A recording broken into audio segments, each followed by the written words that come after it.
दर्शकबिनमा जानकारी गराउँ सडकमा प्रहरीले पठाएको छ तर कुनै दुर्घटना भयो भने यही पत्रकारको कारण दुर्घटना भयो भनेर हामी माथि पनि मुद्दा लगाउन बेर छैन मलाई यो भिडियो देखाउनुस् त पुरै आतंककारी खानामा पत्र सत्र केही नलेखिकन त्यस्तो हुन्छ तपाईको अन्तिम इच्छा उहाँसँग पुरा गर्नुहुन्छ अन्तिम इच्छा भने तपाईँ कानुनले सल्लाह यस्तो शब्द बोल्नुहुन्छ अन्तिम इच्छा भन्ने शब्द बोल्दै हुनुहुन्छ यसको शब्द हैन सर नो सर तपाईले बोल्नु भएको अहिले अन्तिम इच्छा भने चाहिँ के हो सर यो भन्नु त तल जानलाई चाहिँ अन्तिम इच्छा भनेर त्यही हो नि त त्यस्तो बोलिँदैन नि सर सर डेढ साहब हुनुहुन्छ अन्तिम इच्छा भन्ने हुन्छ सर एउटा पक्राउ गर्न आएको मान्छेले अन्तिम इच्छा भन्ने हुन्छ त्यस्तो हुँदैन नि सर त्यस्तो हुँदैन नि सर बोली त के सिधा सर अन्तिम इच्छा एउटा हैन अदालतले दिएको आदेश अदालतले दिएको आदेशलाई अन्तिम इच्छा भन्यो सर एउटा डिएसपीले एउटा पक्राउ गर्न आएको व्यक्तिलाई अन्तिम इच्छा भन्दै हुन्छ उहाँले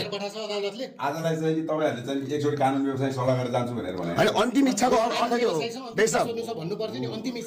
हजुरको नाम के हो रे हजुरको नाम हैन नाम त भन्न मिल्यो नि सर देशब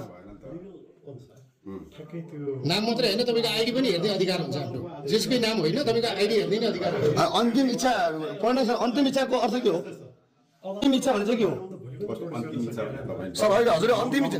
सर हजुरले अहिले भर्खर तपाईँको अन्तिम इच्छा के भन्नु भने सर त्यो पनि बोल्ने तरिका हो सर तपाईँ डेढ साहब जस्तो मान्छे वकिलसँग कुरा गरेर जान्छु भनेर भन्नु होइन हजुरको अन्तिम इच्छाको शब्द त्यही हो आजलाई चाहिँ नि ठिकै छ त यहाँ हामीसँग जानलाई त्यही कुरा गर्नु भएको हो नि हैन र सर यहाँ हाम्रो सभापतिज्यू र तपाईँहरूले पक्राउ गरेर आउँदै हुन्छ अन्तिम इच्छा भनेको के हो त सर त्यो सर नबटार्नु भने कुरै होइन सर ल यो भिडियो बन्द हामी जब घरमा पुग्यौँ र पुलिसले पुरै घर घेरेको थियो घर घेरिसकेपछि पुलिसले पुरै हामीलाई लडाएर माथि चढ्यो हामीले पुरै भिडियो कैद गरेका छौँ र एकचोटि त्यो भिडियो कैद गरेका छौँ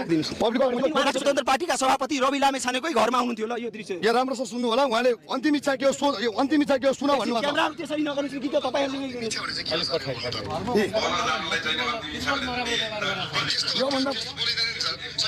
यो अन्तिम इच्छा कसले सोध्यो यो उहाँ देशा हुनुहुन्छ उहाँले अन्तिम इच्छा के हो सोध भनेर लगाउनु भएको छ एउटा अर्को डिएसपीलाई अन्तिम इच्छा के हो सोध भन्नुको कारण के हो यो दर्शकबिन उहाँ राष्ट्रिय स्वतन्त्र पार्टीका कार्यकर्ता हुनुहुन्छ र उहाँ राष्ट्रिय स्वतन्त्र पार्टीका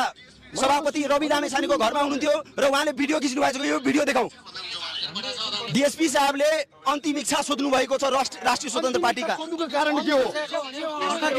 अन्तिम इच्छाको अर्थ के हो देश कतातिर गइरहेको छ थाहा हुन सकेन किनभने केही दिन अगाडि मात्रै राष्ट्रिय स्वतन्त्र पार्टीको कार्यालयमा म रिपोर्टिङ गर्न गइरहँदा राष्ट्रिय स्वतन्त्र पार्टीका सभापति रवि लामेछानेले भनेका थिए